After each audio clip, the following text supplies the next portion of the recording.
Hello दोस्तों, welcome to my YouTube channel Manthan Bharat. आज हम आप लोगों को बताने वाले हैं यूपी टेट का क्वेश्चन एंड सॉल्यूशन।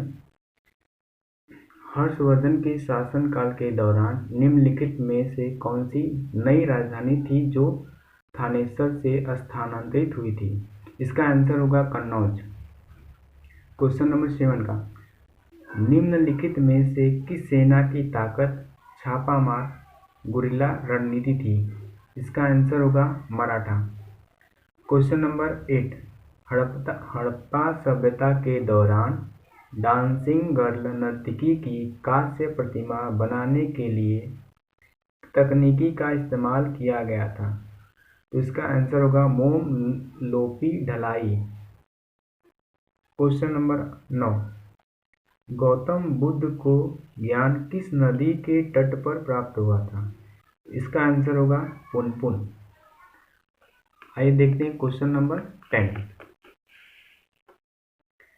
निम्नलिखित में से किसे स्वदेशी आंदोलन का प्रमुख कारण माना जाता है? इसका आंसर होगा बंगाल को विभाजित करने का निर्णय। क्वेश्चन नंबर 11, ब्रिटिश ने निम्नलिखित में से किस भाषा को भारतीय समाज में प्रस्तुत करने की उत्सुकता दिखाई? इसका आंसर होगा अंग्रेज। पूर्ण स्वराज की मांग करने वाले प्रथम कार्यकर्ता का नाम लिखिए। इसका आंसर होगा हसरत मोहानी। आइए देखते हैं अगला क्वेश्चन।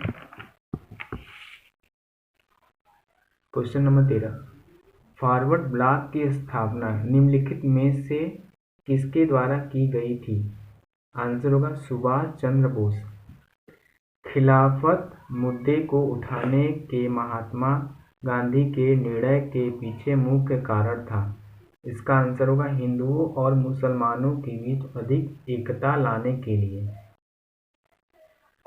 क्वेश्चन नंबर 16, विश्व को कितने प्रमुख काल क्षेत्रों में विभाजित किया है? इसका आंसर होगा 24। क्वेश्चन नंबर 17, निम्नलिखित में से कौन जनसंख्या परिवर्तन का घटक नहीं है? इसका आंसर होगा रुग्णता।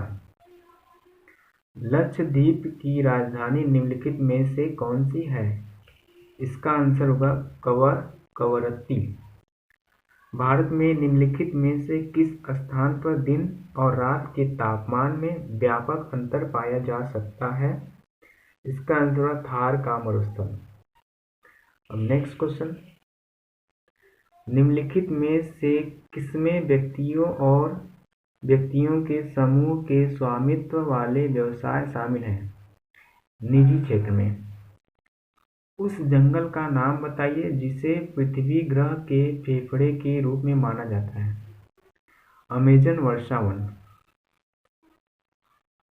स्थिरता के साथ विकास के उद्देश्य से निम्नलिखित में से कौन सी पंचवर्षीय योजना शुरू की गई थी? तो इसका आंसर होगा चौथी पंचवर्षीय योजना।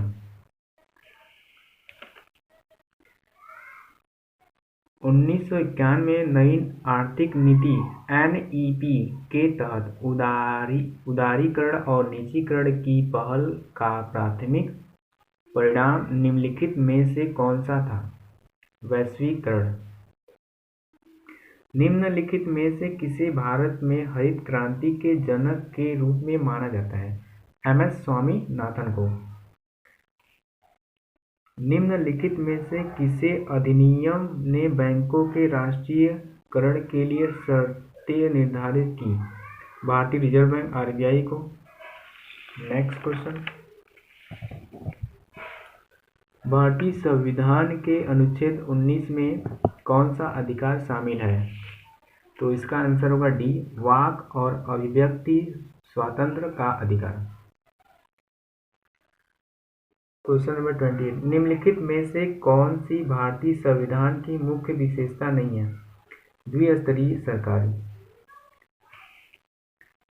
भारतीय संविधान के लिए DPSP राज्य नीति के निर्देशक सिद्धांत निम्नलिखित में से किस संविधान से प्रेरित है? आयरलैंड। इसका आंसर होगा आयरलैंड।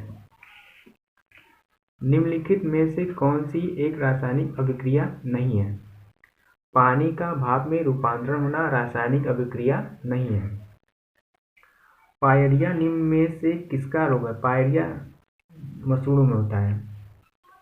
फ्लोएम एक ऊतक है जो निम्नलिखित में से किसमें पाया जाता है? पौधों में पाया जाता है। भारत की पंचायती राज व्यवस्था में कितने प्रकार स्तर हैं? 3 स्तर हैं। एक हार्स पावर लगभग कितने वाट के बराबर होता है? 746 वाट के बराबर होता है। आगे हम लोग मैथ में। मैथ का आप लोग देख लिए 35 का क्वेश्चन सॉल्यूशन आपके सामने है। आप अपना आंसर सेट मिला सकते हैं। 35 का सी है, 36 का सी है, 37 का एवरेज निकालना है, 38 का भी 2.35 है। अब आ गया साइंस। निम्नलिखित में से कौन सा एसिड कार बैटरी में प्रयोग किया जाता है? कार बैटरी में सल्फ्यूरिक एसिड का प्रयोग किया जाता है।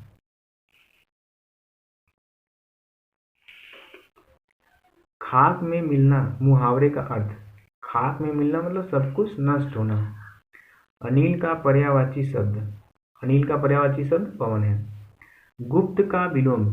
कितने लोगों को तो ये जानना लगा चुके होंगे कितने लोग, लेकिन गुप्त का विलोम पूछा है। गुप्त का विलोम क्या होगा? प्रकट होगा। सद्भावना का संधि विच्छेद क्या होगा? सद्भावना का संधि सत धन भावना। श्वेत और श्वेत का अर्थ। श्वेत मीन्स सफेद होता है, श्वेत मीन्स मनमाना होता है।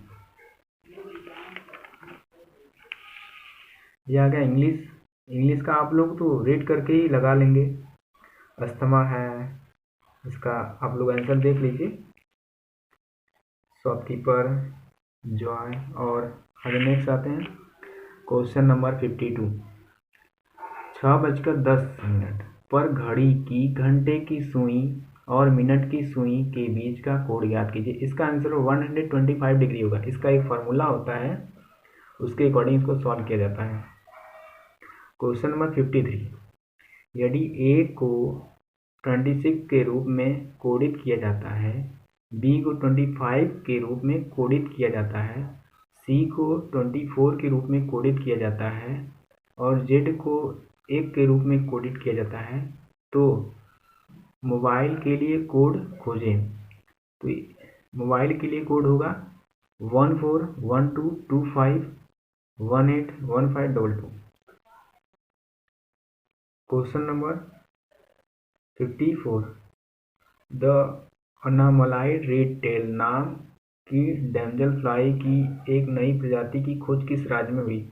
इनका केरल है, लेकिन कंफर्म नहीं है इसके लिए। गोपी ने विवेक से कहा, वह व्यक्ति मेरी माँ के इकलौते भाई का पिता है। गोपी उन्हें क्या कहेगा? गोपी ने विवेक से कहा है, वह व्यक्ति मेरी माँ के इकलौते भाई का पिता है, तो नाना ही होगा। बीसम चुने। बीसम चुने, इसका आंसर होगा 33। जागृति निम्नलिखित में से किस क्षेत्र से संबंधित शुभंकर है? उपभोक्ता जागरूकता। महाराष्ट्र में स्थित औरंगाबाद का नया नाम लिखिए। संभाजी नगर।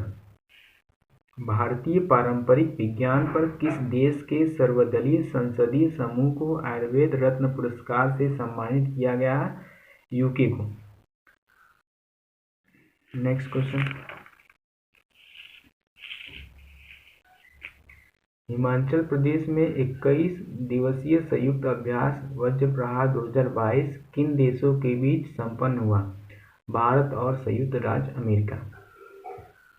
क्वेश्चन नंबर 63 पे आते हैं। टाटा पावर सोलर ने इस राज्य में भारत की सबसे बड़ी फ्लोटिंग और सौर ऊर्जा परियोजना शुरू की। केरल में स्टार्ट की थी। Question number 64। निम्नलिखित में से कौन सा देश भारत के साथ सबसे लंबी अंतर्राष्ट्रीय सीमा साझा करता है? इसमें बांग्लादेश है। निम्नलिखित में से कौन सी इजराइल की राजधानी है? जेरूसलेम। डाक कर्मयोगी पोर्टल का उद्देश्य है लगभग 4 लाख ग्रामीण डाक सेवकों की क्षमताओं में वृद्धि करना। आते हैं क्वेश्चन नंबर 68 पे। किस दिन को भारतीय वायुसेना दिवस के रूप में मनाया जाता है? 8 अक्टूबर को मनाया जाता है भारतीय वायुसेना दिवस। निम्नलिखित में से किसे भारत का स्कॉटलैंड भी कहा जाता है? भारत का स्कॉटलैंड पूर्व को कहा जाता है।